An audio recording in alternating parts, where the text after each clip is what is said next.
Bueno, ya llegamos a la tercera y última parte de este tema tan interesante, tan importante.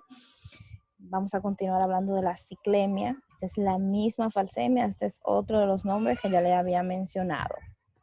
Entonces, les recuerdo que hablamos de que era una enfermedad hereditaria que se producía por un problema en el ADN, una mutación de una adenina por una timina y un ácido glutámico por una valina. Eso produce una alteración en el eritrocito, lo convierte en forma de hoz, como ven aquí. Ahora bien, ¿qué problema produce esto? ¿Produce algún tipo de complicación? Bueno, aquí en la imagen estamos viendo una y vamos a explicar cómo ocurre esto. Vamos a hablar de la fisiopatología de esta enfermedad. Creo que ya les había mencionado esta imagen, ¿ok? Que esta es la imagen de un eritrocito normal. ¿Ok? Todas las personas, incluyendo los falsémicos, producen eritrocitos en esta forma, ¿ok? Pero, ¿qué sucede? Vamos a ver qué tiene que ocurrir para que el eritrocito tome esta, ¿ok? Primero, recordarles que en la cadena beta se cambia la adenina por la timina, ¿ok? Y se produce una hemoglobina S. Esta hemoglobina S va a estar así, ustedes ven estos puntitos rosas aquí, pues son los mismos que tiene este eritrocito. Esta es la hemoglobina. Entonces, cuando hay oxígeno, la hemoglobina en un paciente falsémico va a estar así, va a estar muy bien. Pero cuando se pierda ese oxígeno, es decir, que la hemoglobina lo entregue a los tejidos o que haya poco oxígeno en la sangre, entonces, estas hemoglobinas van a hacer esto. Fíjense cómo formaron filitas. Esto se llama polimerización. Entonces, van a crear estos filamentos que van a provocar, entonces, este número 2, que el eritrocito se deforme. ¿Ok? Y entonces en ese punto ocurre el cambio de la forma bicóncava a la forma en media luna. Aunque este cambio no ocurre así de golpe, porque en realidad es que el eritrocito va cambiando de forma, va alterando su forma hasta que termina de esta manera, de media luna. ¿Ok? Entonces, esto produce dos complicaciones agudas muy importantes. Produce hemólisis, ¿por qué? Porque hay un órgano llamado el bazo que se encarga de destruir los eritrocitos que son viejos o los eritrocitos que son deformes y que no van a realizar su función adecuadamente. Entonces, ¿qué va a hacer el vaso? Pues él detecta que todos esos eritrocitos alterados, mal formados, tienen que eliminarse, entonces se produce una hemólisis excesiva de eritrocitos y también por eso es que se denomina anemia. Pero también este eritrocito falciforme tiene una capacidad de adherirse bastante y forma mucho vasooclusiones, como pueden ver aquí, un segundo, forma vasooclusiones, como esta que se ve aquí, que va a impedir que entonces esta parte de acá no pueda recibir sangre adecuadamente. ¿Por qué? Porque esto se formó un trombo aquí en esta parte.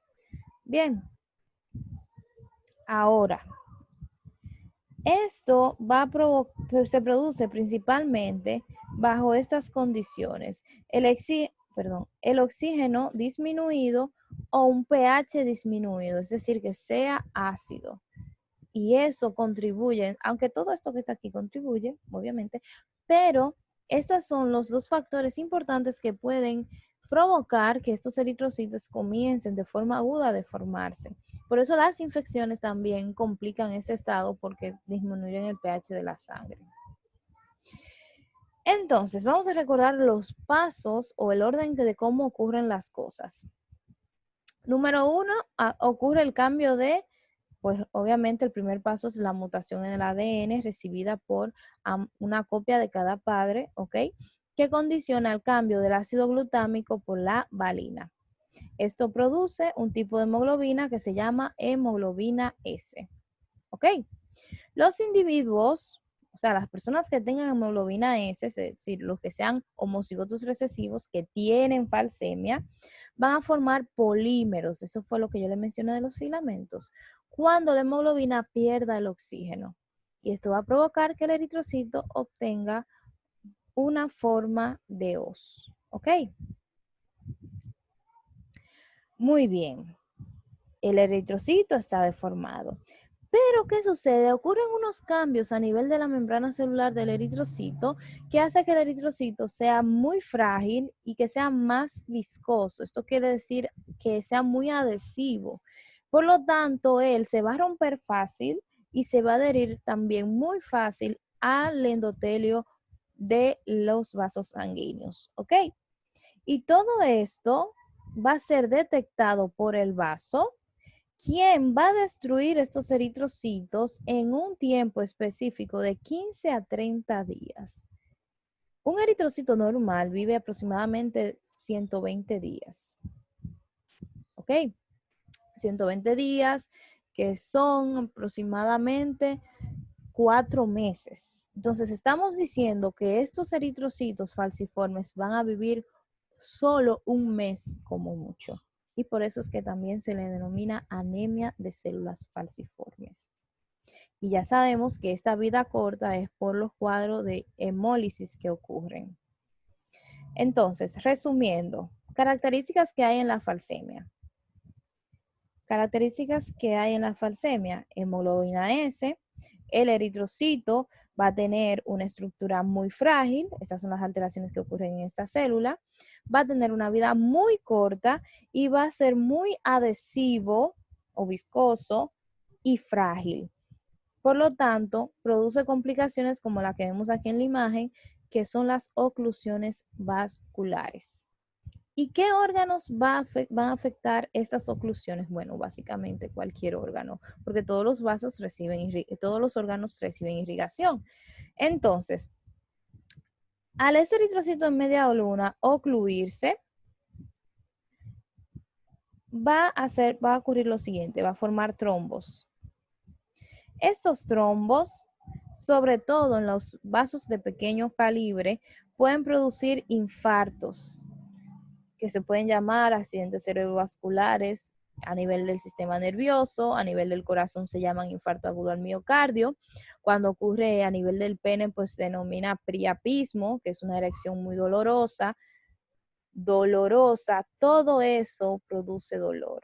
A nivel de las articulaciones, a nivel de las manos, a nivel de los pies, a nivel de los pulmones, todo eso produce principalmente mucho, pero mucho, pero mucho dolor. Entonces, por eso los niños cuando comienzan a tener síntomas de falsemia luego del primer año de vida, lloran mucho, sobre todo cuando hace frío, porque las arterias se contraen más. Se cansan rápido cuando corren porque gastan el oxígeno que tienen, entonces las células se desoxigenan más fácilmente y se deforman, por lo tanto, más fácil. Pero no solo eso, recordemos también que cuando el eritrocito deformado llegue al vaso, el vaso los va a destruir en 15 o 30 días, no va a pasar de ahí, entonces van a tener anemia. Pero ¿qué sucede? En una crisis aguda, el vaso puede llegar a tener tantos eritrocitos ahí atrapados, porque él, cuando llegan allá y están dañados, él no los deja salir. Entonces, va a estar tan lleno de eritrocitos mal formados que se produce un estado de secuestro esplénico y es decir, se llena de eritrocitos, pero entonces el vaso no funciona adecuadamente y el vaso también compromete su nutrición porque él también necesita nutrición, al igual que la médula ósea, al igual que todos nuestros órganos. ¿Y qué va a pasar? ¿Qué va a ocurrir? Pues que el vaso se va a infartar también. Y esto puede provocar a que entonces se requiera de cirugía y que entonces se tenga que sacar el vaso.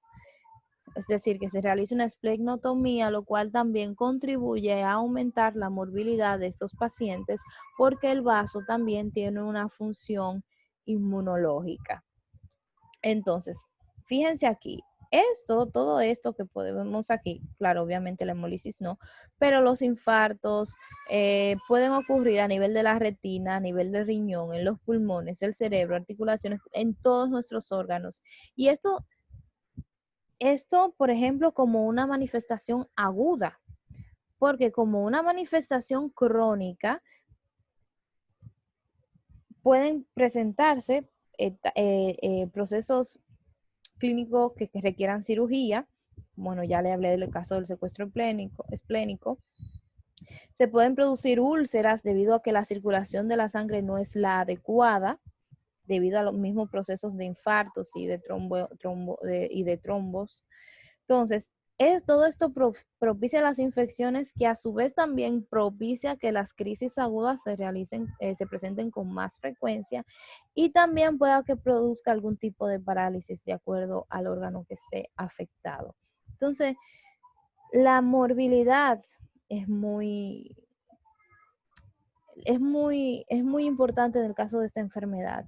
¿Por qué? Porque la calidad de vida de estos pacientes es muy pobre. Claro, se puede vivir con falsemia, ahora se vive mucho más tiempo que antes, pero incluso la esperanza de vida, aunque ha aumentado, sigue siendo poca en comparación con una persona que no tenga falsemia. Entonces, fíjense por qué toda esta enfermedad es tan importante a nivel de salud. Y todo esto que ven aquí son complicaciones también que suelen tener estos pacientes: deficiencias nutricionales, necrosis de los huesos, priapismo, retinopatías, úlceras. Pueden tener en un momento aplasia medular si son infectados por este virus, que este es el parvovirus B19. Tienen una alta frecuencia por enfermedad infecciosa como es el neumococo. Aquí. Bien, entonces, entre las complicaciones agudas, para resumir, las más importantes son las crisis oclusivas, es decir, las trombóticas, ese es otro nombre que tienen, que también se le denominan crisis de dolor, crisis dolorosas. Luego están las crisis hiperhemolíticas, que es cuando el vaso destruye demasiado eritrocito, la de secuestro esplénico y la aplasia medular, que solo ocurre cuando se presenta infección por el parvovirus B19. Pero en caso, recuerden, esto de agudo se refiere a que hay poco oxígeno a nivel de la sangre, ¿ok? Esto es importante que lo conozcan. Pero a pesar de todo eso, la principal causa de muerte en los pacientes falsémicos son las infecciones. ¿Ok? Principal causa de muerte, que es derivado de todos los procesos que ya explicamos que produce la enfermedad. ¿Cómo se trata la enfermedad? Pues generalmente tal vez han escuchado mucho que se le da ácido fólico, y esto es porque ayuda a la maduración de los eritrocitos. Algunos pacientes reciben tratamiento con hidroxiuria.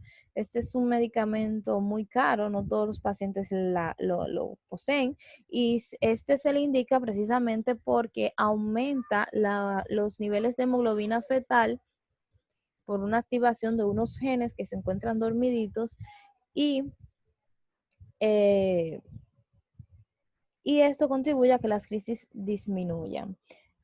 Obviamente, cuando hay infecciones, pues antibióticos, mantener bien hidratado al paciente. Cuando lo requieran o hayan crisis hemolíticas, hay que transfundir al paciente. Una cura definitiva sería un trasplante de médula ósea, pero esto es muy difícil, encontrar un donante compatible.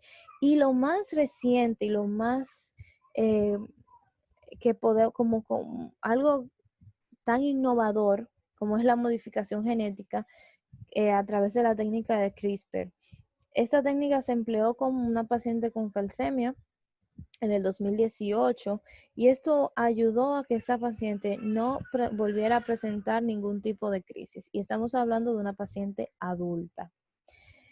Es importante mencionar que antes un paciente con falsemia no pasaba de los 14 años, sobre todo si era mujer. La probabilidad de vida, la esperanza de vida en mujeres es más baja que la de los hombres. Entonces,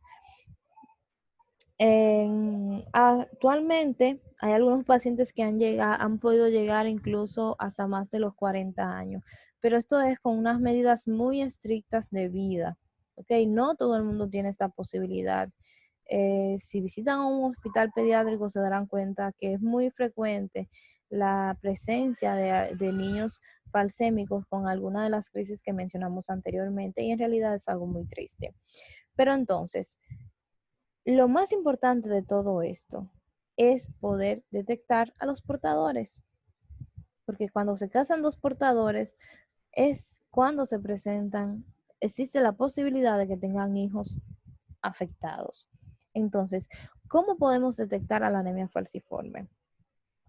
Vamos a tener diferentes tipos de pruebas para el diagnóstico. Es importante destacar que una cosa es el rasgo falsémico y otra cosa es ser falsémico. El falsémico es una persona que tiene dos copias mutadas y el que tiene el rasgo falsémico es una persona que tiene uno solo, o sea que es portador, ¿ok? Hay pruebas que nos ayudan a determinar el rasgo falsémico, como son las pruebas cualitativas,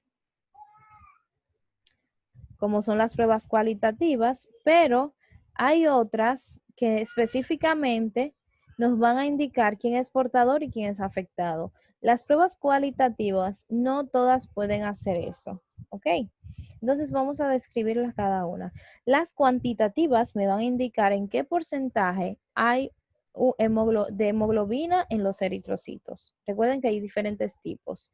La normal, la adulta, la fetal, que son fisiológicas, pero la hemoglobina S, que es una hemoglobina patológica, ¿ok? Pero las cuantitativas solamente la podemos emplear a partir del primer año de vida, ¿ok? Y cuando empleamos la cuantitativa, como es la electroforesis de hemoglobina, cuando una cualitativa da positiva, ¿ok? Siempre para hacer esta, primero tenemos que hacer la cualitativa, ¿ok? Ahora, ¿podemos hacer alguna prueba antes de que el niño tenga un año de vida o incluso antes de nacer? Sí, obviamente. ¿Con qué? Pues alguna prueba molecular como es la PCR y la secuenciación, ¿ok? Pero esta prueba, mientras más específica es la prueba, más cara es, ¿ok? Entonces, este es como la parte negativa de estas pruebas. Vamos a ver cada una de ellas, ¿ok? Aquí tenemos, por ejemplo, una prueba cualitativa que es ver esto, como pueden ver aquí en la imagen. Se le añaden unos reactivos que nos van a deformar el eritrocito. Y si la persona tiene hemoglobina S, es decir, si es falsémico, estas líneas de detrás no se van a ver porque la solución se va a ver muy turbia, ¿ok? Mientras si la persona es sana, pues las líneas se van a ver normales porque los eritrocitos no se van a deformar, ¿ok? Hay otras pruebas cualitativas que se emplean, por ejemplo, para detectar si un donador, si una persona quiere donar sangre, pues una persona que tenga el rasgo falsémico no puede donar. Entonces, estas pruebas rápidas fueron utilizadas en un estudio para determinar cuando una persona eh, tenía el rasgo falsémico en su sangre o tenía solo hemoglobina normal o si era portador y demás, pero el problema de estas pruebas es que no son muy específicas y tienden a dar falsos positivos, es decir, pueden decir que una persona tiene falsemia sin tenerlo. Se pueden equivocar fácil para resumir. Otra prueba cualitativa es esta, que es utilizada con un papel especial, muy barato, como un papel filtro, donde se añade una muy poca cantidad de sangre, 20 microlitros de sangre, es algo, una cantidad muy pequeña. Se esperan unos 25 minutos y se va a formar este halo. Este halo, dependiendo de que esté presente o no, va a indicar si la persona es sana, si es portadora. Fíjense que esto puede dar mucho a confusión. Entonces, pero sí, si la persona es falsémico, pues el halo no se va a formar. ¿Ok? Entonces, esto fue un estudio que se realizó para esto, tratando de buscar pruebas mucho más rápidas y baratas para saber si una persona es portadora no, si una persona es falsémica o si posee el rasgo falsémico. Recuerde que las pruebas cualitativas se utilizan para saber si está presente el rasgo falsémico. Lo que único que con una prueba cualitativa no podemos saber si está en una dosis o en doble dosis. Estas pruebas también muchas veces se denominan pruebas de ciclaje, utilizan un factor muy importante, un reactivo muy importante que es el metabisulfito de sodio. Este es un agente reductor que le quita el oxígeno a los eritrocitos y recuerden que cuando esto ocurre, pues el eritrocito, como ven en esta imagen, se va a deformar.